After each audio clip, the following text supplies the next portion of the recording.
मैं देव नारायण बोल रहा हूं। मुझे राजस्थान में लोक देवता के रूप में पूजा जाता है। मैंने अपना संपूर्ण जीवन गौ रक्षा के लिए न्यौछावर कर दिया। मैं वही हूं जिसे विष्णु का अवतार कहा जाता है।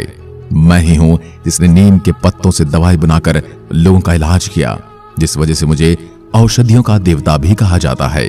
और इसी कारण से मेरे मंदिर में आज भी नीम के पत्ते चढ़ाए जाते हैं। मैंने अपना सारा जीवन लोगों के कल्याण में व्यतीत किया था। मुझे गुर्जर जाति के लोग अपने आराध्य देव के रूप में पूजते हैं। मेरा जन्म एक गुर्जर परिवार में मालसेरी डोंगरी भीलवाड़ा राजस्थान में 911 ईस्वी माघ महीने की शुक्ल सप्तमी को हुआ था। मेरे पिताजी का नाम श्री महाराज सवाई भोज तथा उनकी माताजी का नाम माता साड़ू था। मेरे पिता बगड़ावत गुर्जर थे। अपने 24 बगड़ावत की कथा के बारे में तो सुना ही होगा। वह मेरे पिता और उनके भाइयों के बारे में ही है। मेरे पिता के 23 भाई थे। आज मैं आपको उनकी प्रचलित कथा के बारे में भी बताता हूं। मेरे दादा भाग सिंह के 12 पत्नियां थी और उन 12 पत्नियों से उनको 24 संतानें प्राप्त होती हैं और बगड़ावत कहलाए। बगड़ावत गुर्जर जाति से संबंध रखते हैं। इनका मुख्य व्यवसाय पशुपालन था और बड़े पैमाने पर इनका पशुपालन का कारोबार था। वह इस कार्य में प्रवीण थे और उन्होंने अपनी गायों की नस्ल सुधारी थी। गाथा के अनुसार काबरा नामक सांड उत्तम जाति का सांड था। उनके पास 4 बढ़िया नस्ल की गायें थी, जिनमें सुरह, कामधेनु, पार्वती और नांगल गायें थी। इनकी हिफाजत और सेवा में ये लोग दिन रात लगे रहते थे। एक बार बगड़ावत गाय चराकर लौट रहे होते हैं। तब उन गायों में से एक गाय ऐसी है जो रोज उनकी गायों के साथ शामिल हो जाती थी और शाम को लौटते समय वह गाय अलग चली जाती। सवाई भोज ये देखते हैं कि गाय रोज अपनी गायों के साथ आती है और चली जाती है। यह देख मेरे पिता सवाई भोज अपने भाई नियाजी से कहते हैं, इस गाय के पीछे जाओ और पता करो कि यह गाय किसकी है और कहां से आती है। इसके मालिक से अपनी ग्वाली का मेहनताना लेकर आना। नियाजी उस गाय के पीछे पीछे जाते हैं। वह गाय एक गुफा में जाती है।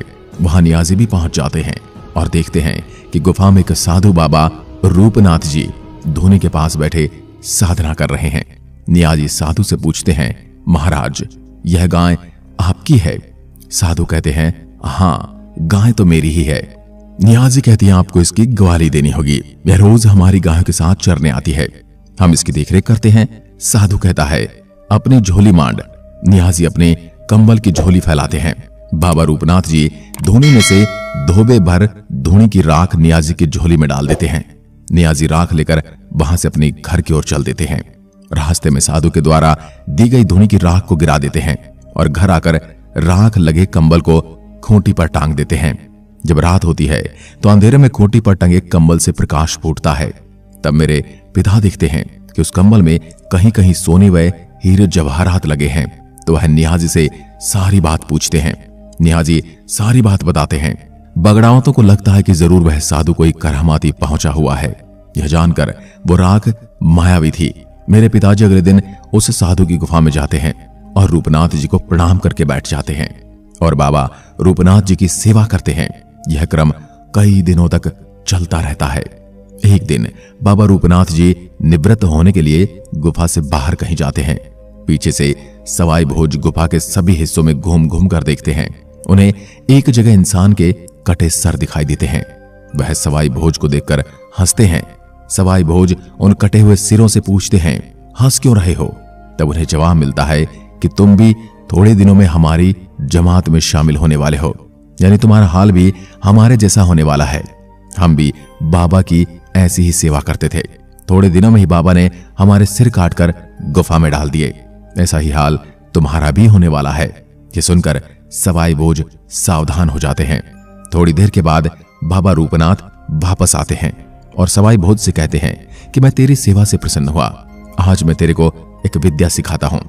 सवाई भोज से एक बड़ी कढ़ाई और तेल लेकर आने के लिए कहते हैं। सवाई भोज बाबा रूपनाथ के कहे अनुसार एक बड़ा कढ़ाया और तेल लेकर पहुंचते हैं। बाबा कहते हैं, अलाव यानी आग जलाकर कढ़ाई को उस पर चढ़ा दें और तेल कढ़ाई में डाल दें। तेल पूरी तरह से गर्म हो जाने पर रूपनाथ जी सवाई भोज से कहते हैं कि आज इस कड़ाव की परिक्रमा करते हैं। आगे सवाई भोज और पीछे बाबा रूपनाथ जी कड़ाव की परिक्रमा शुरू करते हैं। बाबा रूपनाथ सवाई भोज के पीछे पीछे चलते हुए एकदम सवाई भोज को कड़ाव में धकेलने का प्रयत्न करते हैं। सवाई भोज पहले से सावधान थे, इसलिए छलांग लगाकर कढ़ाई की दूसरी ओर कूद जाते हैं और बच जाते हैं। फिर सवाई भोज बाबा रूपनाथ से कहते हैं, महाराज अब आप आगे जाओ, और फिर से परिक्रमा शुरू करते हैं।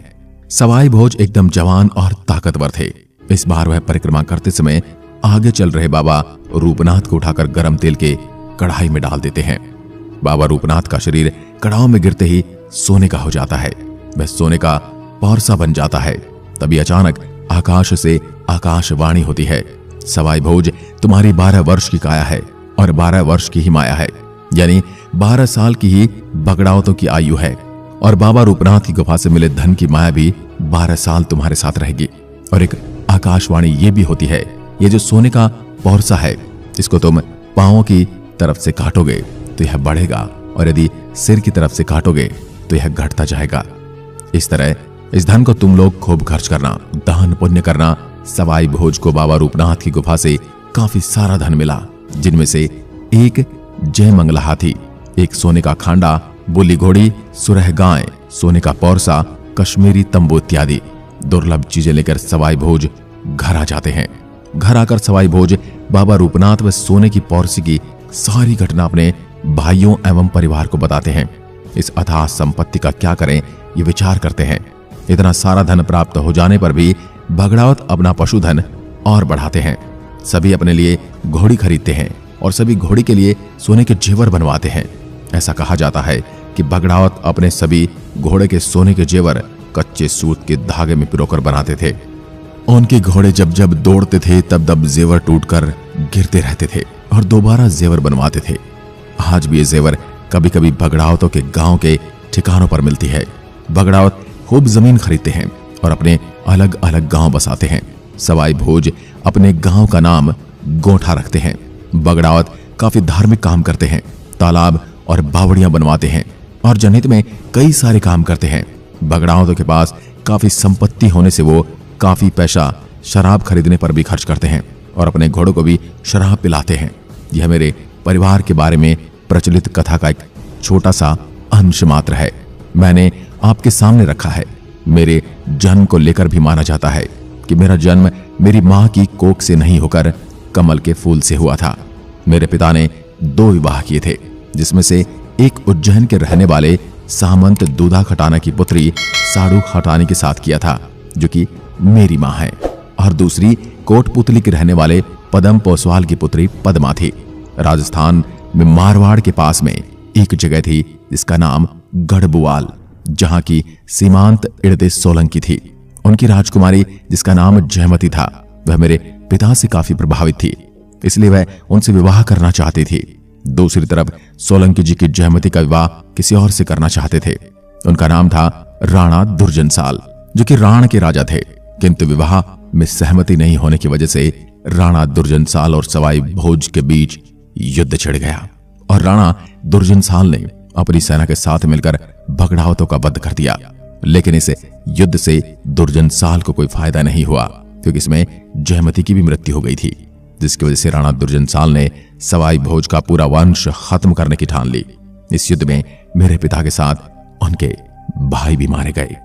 मेरी माता के एक गुरु जिनका नाम रूपनाथ जी था, जब वे गर्भवती थी तो गुरुजी ने उन्हें बताया कि आपके पेट में जो बच्चा है वह एक बहुत ही महान व्यक्तित्व होगा, जो कि अन्याय और अत्याचार के विरुद्ध लड़ेगा। वे अपने पुत्र को राणा दुर्जनसाल से बचाने के लिए माला सेरी चली गई और वहीं पर मेरा जन्म हुआ। मेरा बचपन का नाम उदय सिंह था, किंतु मेरे बारे में राणा दुर्जनसाल को खबर लग गई और वह मुझे मारने का निर्णय कर सेना को हमारे पीछे जाने को बोल देता है। किंतु जब मेरी माता को इसकी भनक लगी तो उन्होंने मालसेरी से भागने का निर्णय किया और वे आपके मायके चली गई। उनका मायका देवास में था। वहीं पर मेरा बचपन गुजरा, मैं वहीं पर पला बढ़ा। जैसे जैसे मैं बड़ा होता गया, मैंने अनेक चीजों में शिक्षा प्राप्त करनी आरंभ कर दी, जिसमें घुड़सवारी, हथियार चलाना आदि शामिल था। इसके बाद मैंने भगवान की साधना में लीन होने का निर्णय किया और मैंने शिप्रा नदी के किनारे जाकर एक स्थान पर साधना आरंभ कर दी। वह स्थान वहीं पर एक सिद्ध वट नाम का है। वहां पर मैंने अपने गुरुओं से तंत्र की शिक्षा भी प्राप्त की और जब तक मैं अपनी युवा अवस्था में नहीं पहुंचा तब तक मैं एक बहुत ही शक्तिशाली योद्धा बन चुका था। इसके बाद मैं गोठा जाने के लिए एकदम तैयार हो गया था। मैं भगवान विष्णु की साधना कर एक शक्तिशाली व्यक्ति बन गया था। एक बार की बात है, धार के रहने वाले राजा जयसिंह की एक पुत्री थी जिसका नाम था पीपल दे। वो काफी बीमार थी। मैंने उन्हें अपनी शक्तियों से एकदम ठीक कर दिया और उसके बाद वह बहुत प्रसन्न हुई और उन्हीं के साथ मेरा विवाह भी हुआ। मैंने और भी कुछ आश्चर्यजनक कार्य किए थे, जिनमें सूखी नदी में पानी पैदा करना, सारंग सेठ को पुनर्जीवित करना, छोंचू भाट को जीवित करना जैसे किस्से सामने आते हैं। लोगों ने उसे मेरा चमत्कार माना। मेरे इसी तरह के चमत्कारों के चलते मेरे अनुयायी मुझे भगवान विष्णु का अवतार कहने लगे। मुझे भगवान विष्णु की आराधना करने से जो शक्तियां प्राप्त हुई थी उसका उपयोग मैंने हमेशा ही लोगों के कल्याण एवं उनकी हमेशा सहायता करने के लिए ही किया। इसी वजह से मुझे लोग पूजते हैं। मैं केवल 31 वर्ष का था जब मेरा देहावसान हो गया।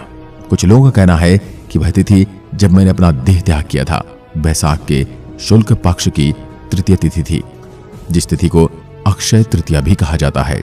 तो कुछ लोग कहते हैं कि भाद्रपद की शुक्ल पक्ष की सप्तमी के दिन वैकुंठवासी बने थे। सबके अलग अलग मत हैं। जिस तरह से भगवान श्री राम जी की पूरी गाथा को रामायण और रामचरितमानस में व्याख्यात किया गया है, उसी तरह से मेरी एवं मेरे पिता सवाई राजा भोज की कहानी को देव नारायण की फड़ में बताया गया है। इसमें अद्भुत चित्र द्वारा पूरी कथा को प्रदर्शित किया गया है, जो कि काफी आकर्षक लगती है। आगे जाकर यह भारत की लोक संस्कृति बन गई।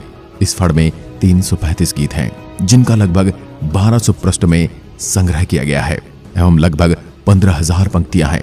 ये गीत परंपरागत भोपाओं को कंठस्थ याद रहते हैं। मेरी फड़ राजस्थान की फड़ों में सर्वाधिक लोकप्रिय है। वह सबसे बड़ी है। यह फड़ बाजते समय जंतर नामक वाद्य यंत्र का प्रयोग किया जाता है। मित्रों, देव नारायण जी मात्र ऐसे लोक देवता हैं जिनकी फड़ पर भारतीय डाक विभाग द्वारा 1992 में 5 रुपए का डाक टिकट जारी किया गया था। इस धाम जोधपुरिया वनस्थली के पास टोंक में देव नारायण जी मंदिर में बगड़ावतों की शौर्य गाथाओं का संपूर्ण चरित्र चित्रण किया गया है। देव जी औषधि शास्त्र के भी ज्ञाता थे। इन्होंने गोबर और नीम की औषधियों के रूप में प्रयोग कर बहुत ही प्रचार प्रसार किया था तथा देव नारायण जी के भक्त इनके नाम के सोने और चांदी के फूल बनवाकर पहनते हैं। आपको बता दें, मुख्य रूप से देव नारायण जी का जो सबसे सिद्ध पूजा स्थल है वह भीलवाड़ा जिले के पास स्थित असींद है। हर साल उनकी जन्म तिथि के दिन यहाँ पर खीर एवं चूरमा का भोग लगाकर उनकी पूजा की जाती है। गुर्जर जाति के लोग यह मान्यता रखते हैं कि देव नारायण जी की जन्म एवं मृत्यु दोनों तिथि में वे दूध को फाड़ते या जमाते नहीं है। वो सबसे खास बात यह है कि यहाँ पर दूध का व्यापार भी सबसे ज्यादा इसी जाति के लोग करते हैं। देव नारायण जी एवं उनके पूर्वजों की गाथाओं को न केवल देव नारायण की फड़ में दर्शाया गया है, बल्कि भगड़ावत महाभारत में भी इनकी कहानी को बहुत अच्छे तरीके से दिखाया गया है। इसी तिथि में लोग इन महाकाव्य का गायन करते हैं। देव नारायण जी की काव्य बगड़ावत महाभारत के बारे में रोचक बात यह है कि बहुत ही विशाल है। इसे जब प्रतिदिन 3 पहर में गाया जाता है तब जाकर यह 6 दिन में पूरी होती है।